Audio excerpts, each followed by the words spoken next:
For us at Church Urban Fund, our vision is about flourishing people and flourishing communities.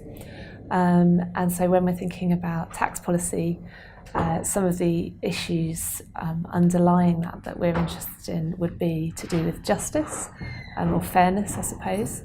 And also, what are the conditions through which people's well-being comes about, really. Justice, for example, is something that needs to be addressed in a cross-sector way. So it isn't only for charities to be the conscience of the market or the state, but actually for each of those sectors to be contemplating and reflecting and acting on what it means to treat people justly and to construct and develop policies that allow for that.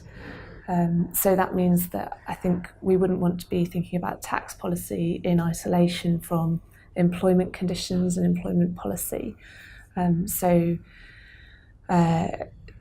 example, we often think about tax as a redistributive mechanism, which is one of the ways in which it can contribute to social justice.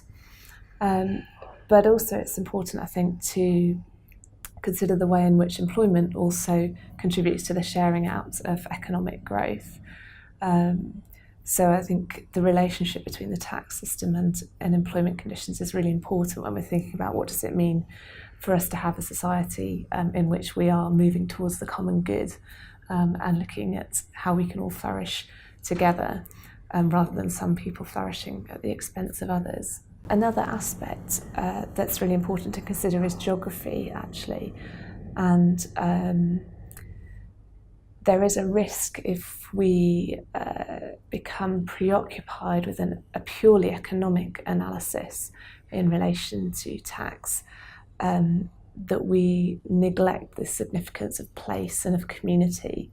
And we see huge regional disparities in wealth and in employment opportunities in the UK.